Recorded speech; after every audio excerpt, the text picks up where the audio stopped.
Okay, I'm Dr. Jordan Gonzalez. I'm the founder of Quantum Neurology, and I'm here with my friend Fatima Williams. And thank you so much, Fatima, for being here. Thank you. Now, today I'm here with Fatima because she's a specialist in internal cleansing, and she's helped me greatly with my personal health. And one of the things I wanted to discuss is your health team. And Fatima is part of my health team. She's helped me tremendously getting, my intestinal tract working to a much better place. You make me feel like a superhero. I'm a part of the health team. That's right. We wear big H's across our shirts. That's right. Awesome. So, internal cleansing is a very powerful healing strategy. Mm-hmm. And I personally got to the point where it's like, hey, my bowels weren't moving. Even though I had been juicing for 6 months, I'd been working on getting my body cleaner. Right. But I got to this point where I wasn't going to the restroom anymore. Right. And, we know how important it is. You're putting food into the system, but nothing's coming out. Right. And your body just blocks up. And exactly.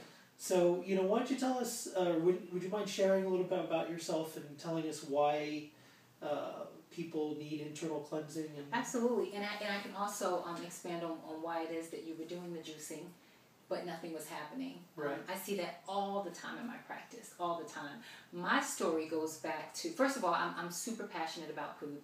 All things poop. I can talk about poop. I can write about poop. I can sing about poop. I'm just totally a poop enthusiast. And I really honestly believe that, our bowels, there's a part of our brain that's located in our gut. That's right. And so there's no wonders. It shouldn't be a surprise if your bowels are not moving properly, or if you're constipated, or even if you're constipated and you don't know that you're constipated because, say, for example, you go into the bathroom on a daily basis. Well, I go at least once a day. I'm not constipated. Au contraire, mon frère. Because what happens is your body literally wants to eliminate probably 3 to 4 times more than what you're eliminating just in the morning. So when you get on the toilet, and this is one way that you can know, this is a clear indicator. What will happen is, let's say you go to the bathroom, and then you get up and you get that feeling of like, I don't know, there's still something happening, there's still something in there. That means your body is having what they call incomplete bowel movement. So your body is still holding onto waste. And doing that on a daily basis, minus the fact, in addition to the fact that maybe you're only doing that 1 time per day, but you're eating 3 times a day plus maybe a snack, your body's holding on to hundreds of meals over the course of several years. And so, for me, this is pretty much how my journey began. I remember being as young as maybe age 4 and not really wanting to use the bathroom because I felt that, number 1, it was a huge inconvenience, and number 2, it took too long, and number 3, it was painful. Every time I would go to the bathroom, it would hurt. And so I think somehow, again, that brain-gut connection, in my mind, I made the connection of, this hurts, this feels uncomfortable, this is taking too long. And so I taught myself how to hold. Lots of children do this. In my case, it lasted all the way up until my 30s, unfortunately. But, combine that with a lifestyle that includes foods that may not necessarily be so colon friendly or poop friendly, right, if you will. And those foods usually, they show up in the form of, white flour foods, pasta, wheat if the person is gluten intolerant, which a lot of us are, and we just don't know it. Sugary, starchy foods, things like that. Over time, the body starts to create this gooey complexity within this inner world that we call our colon. And so for me, it started as fatigue, recurring yeast infections, acne, skin rashes and hives, things that I didn't think had anything to do with bowel health. And then it started to multiply into other symptoms, missed periods, hormonal imbalances, and then ultimately chronic fatigue syndrome, not being able to sleep properly or sleep a whole night through, not being able to enter into what they call rapid eye movement, which is the phase when your body's cells are totally rejuvenating. For me, I was getting, what I thought was 12 hours of sleep, but I would wake up in the morning feeling like a Mack truck hit me because I wasn't sleeping all the way, Right. And so ultimately it culminated in a diagnosis of fibromyalgia, which later on I would find has a huge impact on the gut. And so with the leaky gut syndrome and all the other things, I could have easily tried to treat one thing at a time, you know, with the assistance of my doctor, but I just innately knew that maybe I needed, if I came into this world perfect and pooping 3 and 4 times a day as a baby, clearly as an adult I probably could too.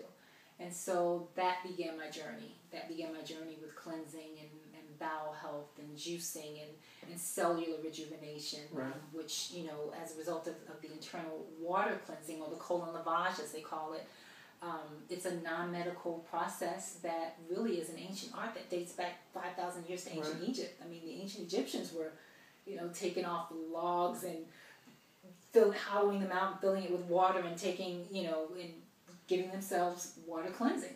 Wow. And so it's just an amazing art form. It's an amazing holistic modality that really, really helps us get to our core and create a lot of cellular, deep tissue cleansing too. Right. Now, one of the things I've noticed personally benefiting is just hydration, just straight out hydration. Mm-hmm. Waking up in the morning and just doing a routine of drinking a liter of water before doing anything else, before any food, any other liquids. Just drink a liter of water and just hydrate. Exactly. And what I've learned from you through the process of internal cleansing is the hydration, of course, from the backside, mm-hmm. and the backside. Well, I like that. That's where it's going. Right. But it's you know, I think I've been chronically dehydrated for possibly my whole life, and now starting to feel what it is to be hydrated properly. My lips aren't cracking anymore, and I would just chronically have that cracked lip thing going. But also my energy is improved. I went from, you know, my whole life I went maybe once a day, and I thought that was normal. But when I came to see you, I was in an emergency state personally. I was going maybe once every 2 to 3 days, and I was like, oh no, I need help. I need professional help. And remember, I was doing everything I could. I was juicing, I was cleansing, I was taking nutrition, and I was like so frustrated that this all got backed up. And my visualization of it is, you know, the body was dumping so many toxins that, you know, it just got backed up. Exactly. Well, in your case, you know, when you came to me, I think you were juicing for a while. Right. And eating, I think, high raw? Or high raw. Almost all raw? It was like 90%. Okay, so about 90% raw, plus on top of that you're juicing. Well, that's a welcome invitation for your body to say, oh, really? Oh, is that what we're doing? Oh, we're cleansing. Oh, we're cleansing. And so what happens is the body goes deep, deep, deep into the tissues. It's not just about the bowels anymore. It's about the liver and the kidneys and the blood. That stagnant old sludge-like blood is starting to be reprocessed through a liver that probably is burdened. That's like, oh my God, he's doing all this cleansing stuff, and okay, all right, bowels, I need you to kick in, and the bowels are like, yo, there's a lot going on. Exactly. So what happens is when you're eating that high amount of raw, or when you're juicing a lot, what happens is the body starts to stir up and awaken all of this waste from deep in the tissues. And as a result, it creates almost like what juicing does is a really good friend of mine, Natalia Rose, she explained it this way. What happens is when you're juicing, it's stirring up all of this waste almost like a detergent, sort of creating this detergent-like scrubbing of the inside of the internal organs. And so as a result of all of that scrubbing, you're going to stir up a lot of waste. Well, once that waste gets stirred up, how do you eliminate it?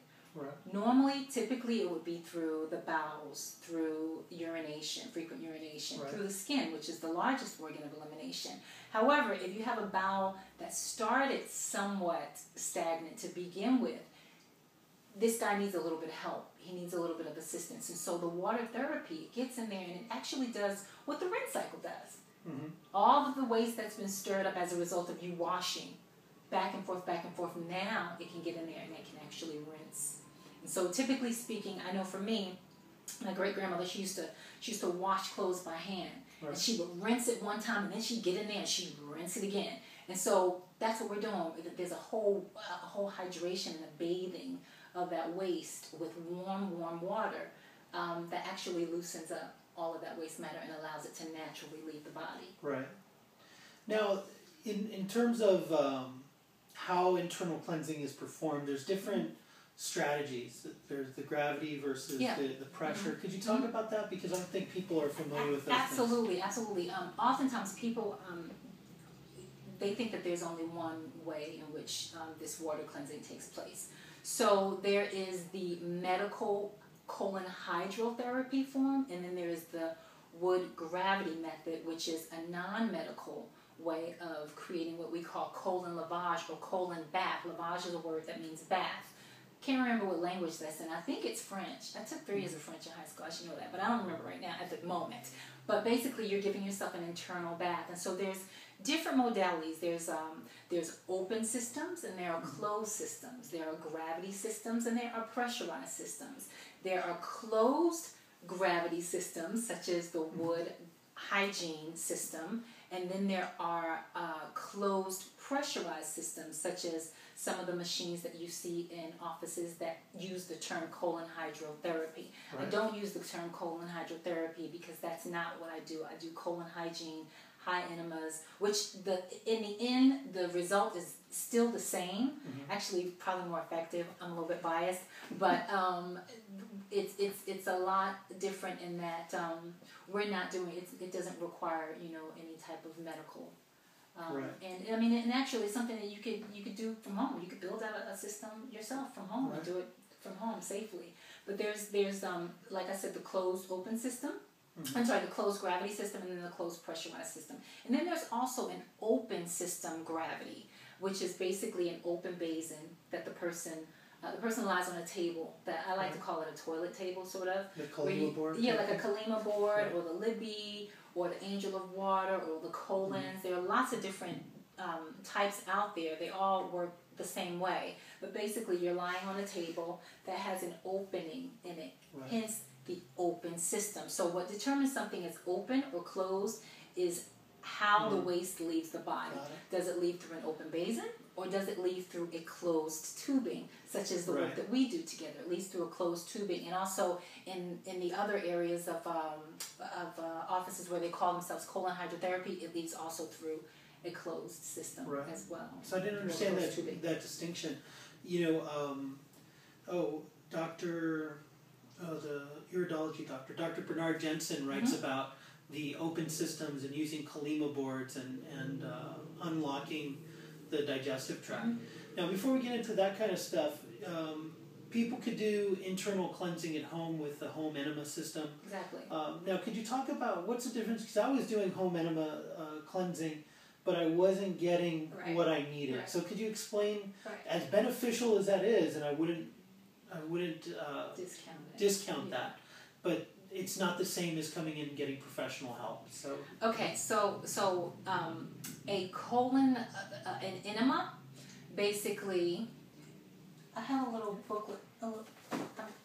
These little guys here. Where is it? There it is. I don't know if you can see this, but it's like a little red little bag. It's like one of those hot water bottles. Hot water bottles. They used to use them, back in the day when women would have cramps, or if you had a muscle pain or something, you put the hot water bottle on there. But it comes with an attachment that includes a little piece that goes into the bottom, maybe an inch and a half. However, here's the thing about enemas versus colon lavage. Enemas will only cleanse the first 12 to 16 inches of the lower bowel. So it's only getting this side. Right in here. Exactly, right in here. So with a colon lavage session or a colon hygiene cleansing session, what happens is you get that water to travel all the way over to the cecum, which is the very, very beginning of the large intestine. It's where the large intestine begins and the small intestine ends. Well, what most people don't know is that's about 5.5 to 6 feet over. It's about 5.5 to 6 feet from your anus to your cecum. And so there's a huge difference in terms of the benefit.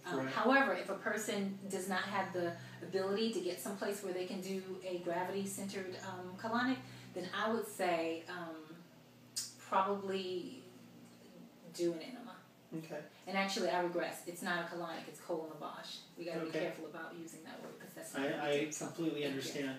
Now, another thing that at least I was familiar with before was the use of ingredients in your solution, enema solution.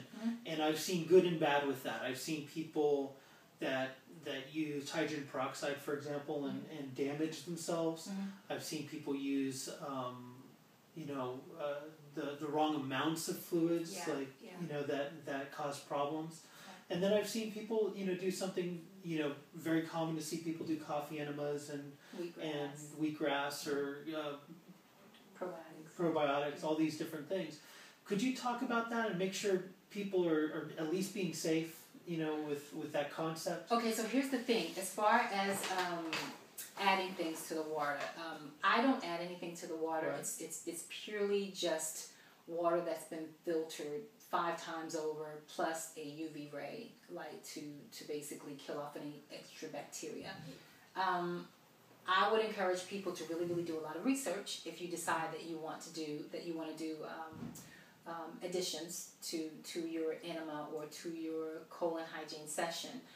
The reason I don't do it is because I really believe in operating within the integrity of my scope of practice. I could be all things to all men and do a whole bunch of different things, right, but I really want to operate within the scope of practice that I do, which is colon hygiene. I believe that, if that's something that a person is interested in, then by all means I encourage them to do the research, and you can do it from home. You can do it from home.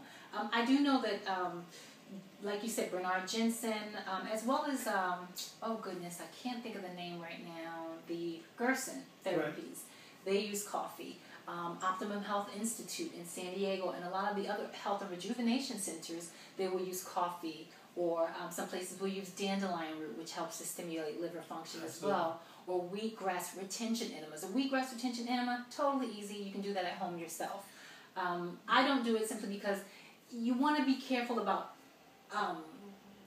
teeter-tottering between the line of practicing medicine without a license. I'm not a medical professional, so for me to add something to it, that gets to be a little bit of a gray area. At least here in California. I know every state is different, but here in California... Well, I wanted to bring that up because, you're a professional doing this, and you're not adding things. Yeah. So because you can get everything, you can get that waste moved out with the water. Exactly. Water and diet. We are 80% water. So it's like, get to the basics first. Maintain the integrity of the body first. Maintain the integrity of the colon first. Your colon is over half of your colon is water. Your body depends upon water in order to have effective eliminations. So, oftentimes people will think, well, I can add coffee because that'll do a whole bunch. But what it does is it creates this, I think sometimes people get into zealous mode, and I'm going to add coffee, and add wheatgrass, and then I'm going to take some probiotics. And how many probiotics do I take? So 5 million, 20 million? All of that is well and good. But let's stick to the foundation. The foundation is the water.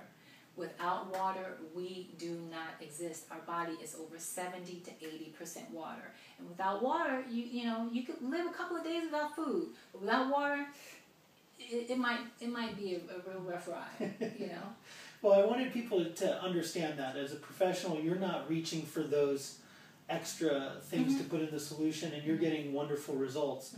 So I don't want people to think that, they're missing out if they're not putting things in their solution to help cleanse themselves. Well, and also, too, personally, in my day-to-day lifestyle, I do take wheatgrass. I love wheatgrass. It's super stimulating for the blood in the cells, and it's very cleansing. So I take wheatgrass. You can take it in pill form. You can take it. You can actually get a wheatgrass juicer and juice it. You can actually get it in powder form. But I add wheatgrass to my daily regimen in terms of my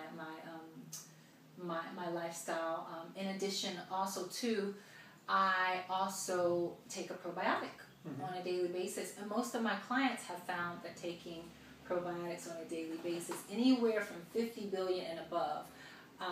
There are some probiotics where it's 14 billion, 25 billion, but I find that the higher probiotic and the higher amount of strain is really, really the most beneficial. So the probiotic that I take, it's about 100 billion, but it's got me going 2 or 3 times a day. Because what happens is you repopulate that good bacteria in the gut, And so part of what gets us constipated and compromised in our bowels anyway to begin with is that it's just a funky atmosphere up in there. You know, it's just like, it's kind of like the Coast Guard's going into some foreign land and being like, oh my God, we got a lot of work to do.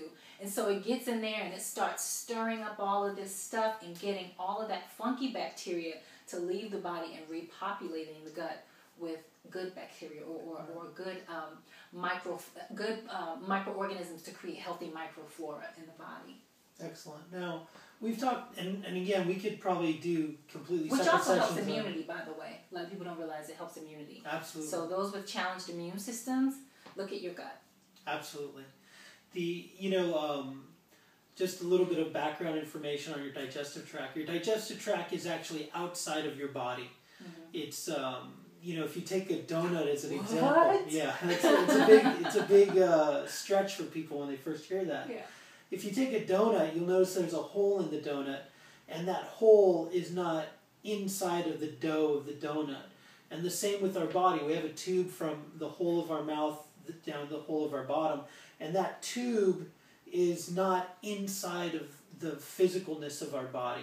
And so the way I visualize it is if you've seen somebody who's really overweight or heavy and they have body folds, and then sometimes they develop yeast or infections within those folds, that's what's happening inside your digestive tract. Right. It's happening outside of your body, but just like our skin absorbs nutrients and different things, our digestive tract on the inside is digesting it and bringing it into the mass of our body. Exactly, because the colon is somewhat porous. So, that's how we assimilate the nutrients. Oftentimes people think that I eat, it goes to my stomach, and then it comes out of my butt. It doesn't work that way. There's a whole, we're in Hollywood. So we know, you've seen the red carpet, right? Yeah. We're in Hollywood, so you look on TV and you see the red carpet and it just looks like everything's just fabulous and everything's running along so smoothly and so wonderfully. People don't realize there's a whole production that goes into making that thing happen and making it happen in a way that looks effortless and smooth. And the same thing happens in our body with digestion. Yeah. Yeah. Absolutely. No, I love it. I think we could talk for hours about this. And I really literally could. I literally could. And we have. So it's let's give some people some powerful information. If they're stuck right now, what do they do? What kind of foods should they avoid, or what kind of things could they start adding to their diet to just start helping things do better? So this is something that I tell clients all the time. One of the things that you want to look at first is what's happening here. Absolutely. What's happening here affects what happens there. And so you want to eat foods. I always feel like the easiest analogy that I can give is regardless of whether you have a nutrition background or not, if you just remember this really simple rule of thumb. If it comes off of a tree and it comes out of the ground and you can squeeze it and there's water or liquid or juice that comes from that, you might want to have a lot of that. However, if it's dry on a shelf in a box, it's going to be dry on your shelf coming out of your box. So if you just remember that, nothing else, you will be okay. Now, what does that look like from a clinical nutrition perspective? Well, you want to eat more living foods. Maybe start juicing. Maybe start incorporating juicing as well as smoothies. The smoothies are great because the smoothies allow your body to have this natural soluble fiber that for a constipated person is probably pivotal. However, the juicing actually goes straight to the blood and creates this life force energy within the blood almost immediately, seconds within having it. So oftentimes people will think, I'll just have my coffee in the morning because that helps me go to the bathroom. And true indeed, coffee will help you go to the bathroom, but it's a stimulant. That's what it's supposed to do. It's supposed to make you go to the bathroom. But what's happening behind the scenes to make all of that happen? Coffee is it's very, very dehydrating, so it's pulling all of this water from your body's natural water reserves just to make you get a nice little plop in the toilet, when in fact the body is like, but I really have more. The body's constantly like veering for your attention, saying, I've got a little bit more for you. So I would probably steer away from the caffeines, whether that's black tea, coffee, white tea, What else? Where else do we get caffeine from? Chocolate. Chocolate. Too much dark chocolate. While it's healthy and it does have some healthy benefits to it, too much of anything is a bad thing. So I would do those things in moderation, and if at all possible, try to eventually wean the caffeines out of your diet. And even with green tea, you know, people will do, I would say anything 4 to 6 ounces of green tea is fine. But when you start doing the whole ventees and all that stuff, it dehydrates your body and it's going to affect your bowel health. Absolutely. Fresh fruits, vegetables. Keep the white flour stuff in the boxes to a minimum. Yeah. Use the white flour for projects with your kids to make Play-Doh, make glue. That's what they use glue for in kindergarten. Yeah. So now on what I personally did, she was giving such great advice, and I just want to highlight it. And the big shift that happened to me personally was I exchanged my latte habit for a juice habit. So every day I stopped drinking caffeine completely. I only drink mint tea or non-caffeinated beverages now. And I replaced that. I'm so proud of you, by the way. Thank you. Thank you. And I feel it. Good. And now I have a juice every morning for breakfast instead of that big cup of coffee. And you've noticed such amazing strides with your health. I have. Weight loss. I mean, I don't know if people know how much weight you've lost, but you've lost quite a bit of weight. I've been working on it. It's been a struggle for me. I've been dealing with my weight for many years now. As have we all. And you know, it's a process. I'm in my process, and I have my expertise in very specific areas, but certain areas I struggle with, and that's why I need coaches and help, and I encourage everybody to build their health and healing team. We all need a team. That's right. And that's what makes the whole journey so humbling. It really is. We all need a team. It's so true. No matter who you are. No matter. Nobody's really the expert. Even the expert that says they're the expert. That's right. Is probably working with their most challenged client, which oftentimes is themselves. Themselves and their family members. Exactly. So, I'd love to do this more often, Fatima. I love that. That'd be great. And so how do people get a hold of you? How do they know more about you? Well, I'm Fatima Lowe-Williams. I am a digestive and holistic life wellness coach. I can be reached. You can look at the website. It's www.holisticlifeonline.com. Sign up to be a part of the mailing list. I include a lot of really interesting, helpful tidbits. I try not to blast people with emails, but I am going to give you the information. I'll give you the real deal, not color coding and flowery words. You know, if you're really serious about taking your health journey to the next level, absolutely, take a look at my website. Again, it's www.holisticlifeonline. Thank you for sharing that. And I think it's so important that you said something that's, if you're truly interested in taking your health seriously, you need to do things that the commercials on TV don't tell you. You need to be willing to get rid of the caffeine. You need to get willing to get rid of the dairy in your life. And you need to do things that traditional whatever isn't willing to talk about, because they make money on all these things. They make money on sugar and packaged foods, and all that marketing is there. And if you're getting your education through the television, you need to put that remote down, get on the internet, start watching videos from people who are actually helping people get well, and not trying to sell their latest and greatest program or product and things. Exactly. So thank you so much, Fatima. Thank you so much. My pleasure. We'll see you again soon. It is awesome.